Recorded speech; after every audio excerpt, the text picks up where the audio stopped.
ഹരേ കൃഷ്ണ. എല്ലാവർക്കും മാധവത്തിലേക്ക് സ്വാഗതം.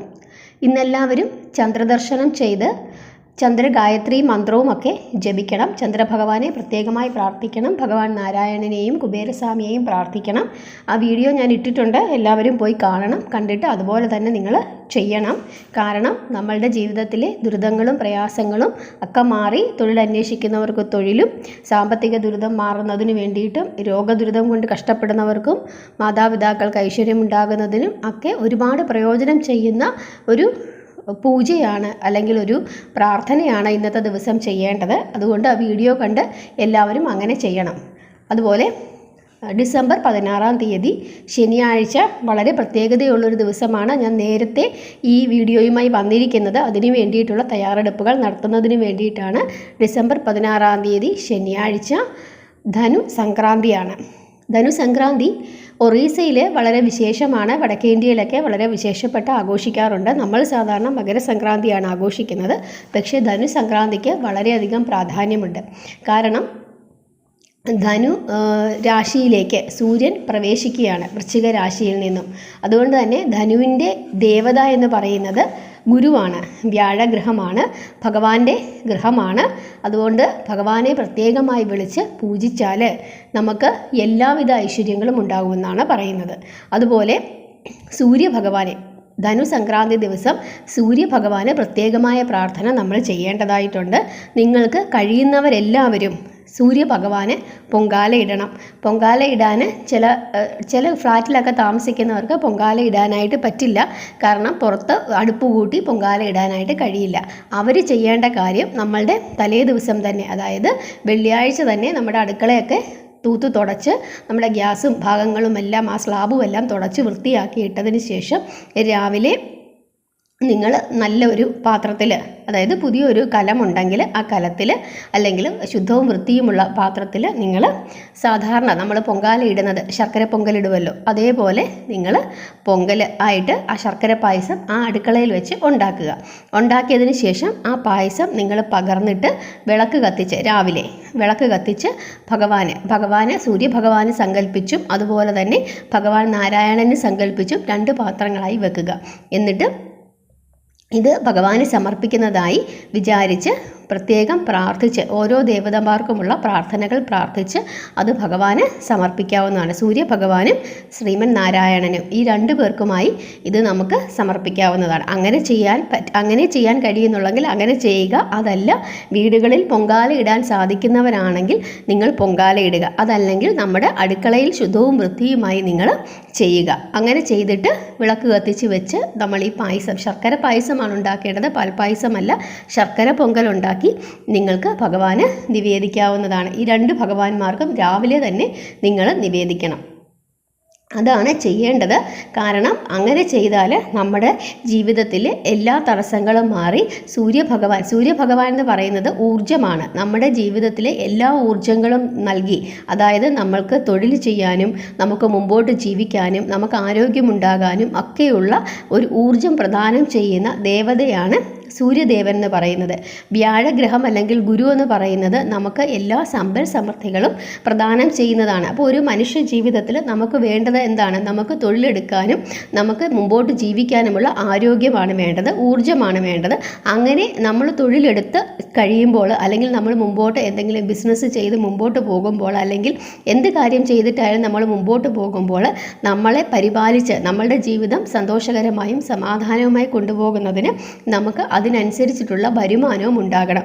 ഈ വരുമാനങ്ങളും, അതായത് പരിപാലിക്കണം. നമുക്ക് ആ പരിപാലനം ഉണ്ടാക്കി തരുന്നത് ഗുരുഗ്രഹമാണ് അല്ലെങ്കിൽ വ്യാഴഗ്രഹമാണ്, ഭഗവാനാണ്. അതുകൊണ്ട് തന്നെ ഈ 2 കാര്യങ്ങളും നമ്മുടെ ജീവിതത്തിൽ ഒഴിച്ചുകൂടാൻ പറ്റാത്തതാണ്. അതായത് ജോലി ചെയ്യാനുള്ള ആരോഗ്യവും വേണം, ജോലി ചെയ്താൽ അതിനനുസരിച്ചിട്ടുള്ള വരുമാനവും ലഭിക്കണം. ഈ 2 കാര്യങ്ങൾക്കായി നിങ്ങൾ ചെയ്യേണ്ടുന്ന കാര്യമാണ് ഈ ധനു സംക്രാന്തി ദിവസം നിങ്ങൾ സൂര്യഭഗവാന് പൊങ്കാല ഇടുക, അല്ലെങ്കിൽ സൂര്യഭഗവാന് പ്രത്യേകമായി പ്രാർത്ഥിക്കുക. സൂര്യഗായത്രി മന്ത്രം നിങ്ങൾക്ക് ജപിക്കാം. അതുപോലെ ഭഗവാന്റെ വിഷ്ണു സഹസ്രനാമവും നിങ്ങൾക്ക് ജപിക്കാം. ഈ 2 കാര്യങ്ങളും നിങ്ങൾ ജപിക്കുക, രാവിലെ തന്നെ ജപിക്കുക. പിന്നെ ദിവസം മുഴുവൻ നിങ്ങൾ ഓം സൂര്യായ നമയെന്നും അല്ലെങ്കിൽ ഓം ആദിത്യായ നമയെന്നും ജപിച്ചുകൊണ്ടിരിക്കുക.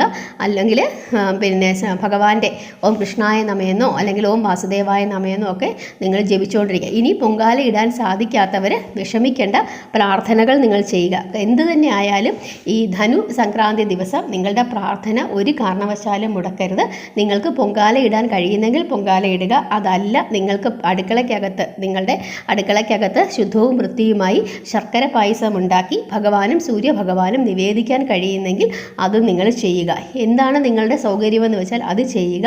അങ്ങനെ നമ്മൾ ഭഗവാനോട് പ്രാർത്ഥിച്ചാൽ നമ്മുടെ ജീവിതത്തിലെ എല്ലാ തടസ്സങ്ങളും മാറി നമുക്ക് മുമ്പോട്ട് പോകാൻ പറ്റും. തീർച്ചയാണ് ഇങ്ങനെയുള്ള നമ്മളുടെ വിശ്വാസങ്ങൾ ഓരോ ദിവസവും നമുക്ക് ഓരോരോ പ്രത്യേകതകളുണ്ട്. ആ പ്രത്യേകതകൾക്കനുസരിച്ച് നമ്മൾ ജീവിച്ചാൽ അതിൻ്റേതായ ഫലം നമുക്കും നമ്മുടെ കുടുംബത്തിനും ഉണ്ടാകും.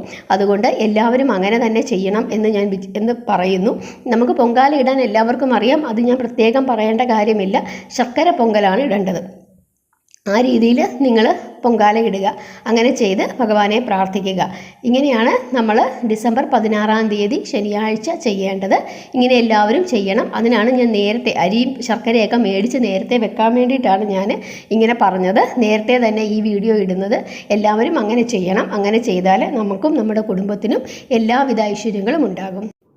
പിന്നെ പൊങ്കാലയാണ് ഇടുന്നതെങ്കിൽ പൊങ്കാല ഇടുന്നതിന് മുമ്പ് നമ്മൾ ഭഗവാനെ, അതായത് വിഘ്നേശ്വരനെ പ്രാർത്ഥിച്ചിട്ട് വേണം ചെയ്യാൻ.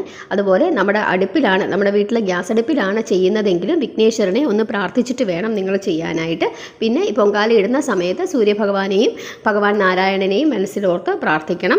പിന്നെ നമ്മൾ പൊങ്കാല നിവേദിച്ചതിന് ശേഷം നമ്മുടെ നാമം ജപിക്കുന്നതിന് മുമ്പായിട്ടും വിഘ്നേശ്വരനെ നമ്മൾ പ്രാർത്ഥിക്കണം. വിഘ്നേശ്വരന് ഒരു തേങ്ങ മുറിച്ച് ആ തേങ്ങയും കൂടെ 2 മുറിയായിട്ട് വെക്കുന്നത് വളരെ നല്ലതാണ്. കാരണം നമ്മൾ എന്ത് നൈവേദ്യവും ഭഗവാനെ സമർപ്പിക്കുമ്പോൾ അതിൻ്റെ കൂട്ടത്തിൽ വിഘ്നേശ്വരനും കൂടെ അദ്ദേഹത്തിന് ഇഷ്ടപ്പെട്ട എന്തെങ്കിലും ഒരു നൈവേദ്യം വെക്കണം. എന്നാൽ മാത്രമേ നമ്മുടെ ആ പൂജ പൂർണ്ണമായും ഫലവത്താകത്തുള്ളൂ. ഇങ്ങനെ എല്ലാവരും ചെയ്യണം. ഇങ്ങനെ എല്ലാവരും ചെയ്ത് കഴിഞ്ഞാൽ എല്ലാവിധ ഐശ്വര്യങ്ങളും ഉണ്ടാകും. ഇനി പൊങ്കാലയിട്ട് നമുക്ക് പായസം വെക്കാനായിട്ട് അല്ലെങ്കിൽ വീട്ടിൽ പായസം വെച്ച് ഇതുപോലെ നിവേദിക്കാൻ കഴിയാത്തവർ തീർച്ചയായിട്ടും രാവിലെയും വൈകുന്നേരവും വിളക്ക് കത്തിച്ച് ഭഗവാൻ നാരായണനെയും സൂര്യഭഗവാനെയും പ്രത്യേകമായി പ്രാർത്ഥിക്കാനുണ്ട്. തീർച്ചയായിട്ടും നിങ്ങളത് പ്രാർത്ഥിക്കണം. കാരണം നമ്മുടെ ജീവിതത്തിൽ നമുക്ക് മുമ്പോട്ട് പോകാനുള്ള ഊർജ്ജം പ്രദാനം ചെയ്യുന്നത് സൂര്യഭഗവാനാണ്, ജഗന്നാഥനാണ്. അതുകൊണ്ട് തന്നെ അദ്ദേഹത്തിനോടുള്ള പ്രാർത്ഥന സംക്രാന്തി ദിനത്തിൽ യാതൊരു കാരണവശാലും മുടക്കരുത്. പിന്നെ ദേവത ഗുരു ആയതുകൊണ്ടും വ്യാഴമായതുകൊണ്ടാണ് നമ്മൾ നാരായണനെയും കൂടെ ആ കൂട്ടത്തിൽ പ്രാർത്ഥിക്കുന്നത്.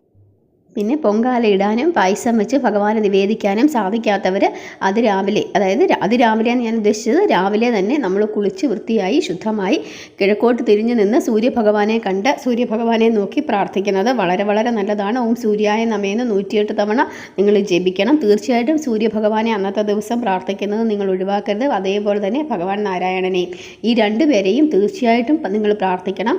അതിന് യാതൊരു ഉപേക്ഷയും വിചാരിക്കരുത്. അങ്ങനെ പ്രാർത്ഥിച്ചാൽ മാത്രമേ നമ്മളുടെ മുമ്പോട്ടുള്ള ജീവിതത്തിലെ തടസ്സങ്ങളെല്ലാം മാറി നമുക്ക് മുമ്പോട്ട് പോകാൻ കഴിയത്തുള്ളൂ. പ്രത്യേകിച്ച് ഈ മാർഗ്ഗശീർഷ മാസം വളരെ വളരെ പ്രധാനമാണ് ഭഗവാൻ നാരായണനെ സംബന്ധിച്ചിടത്തോളം.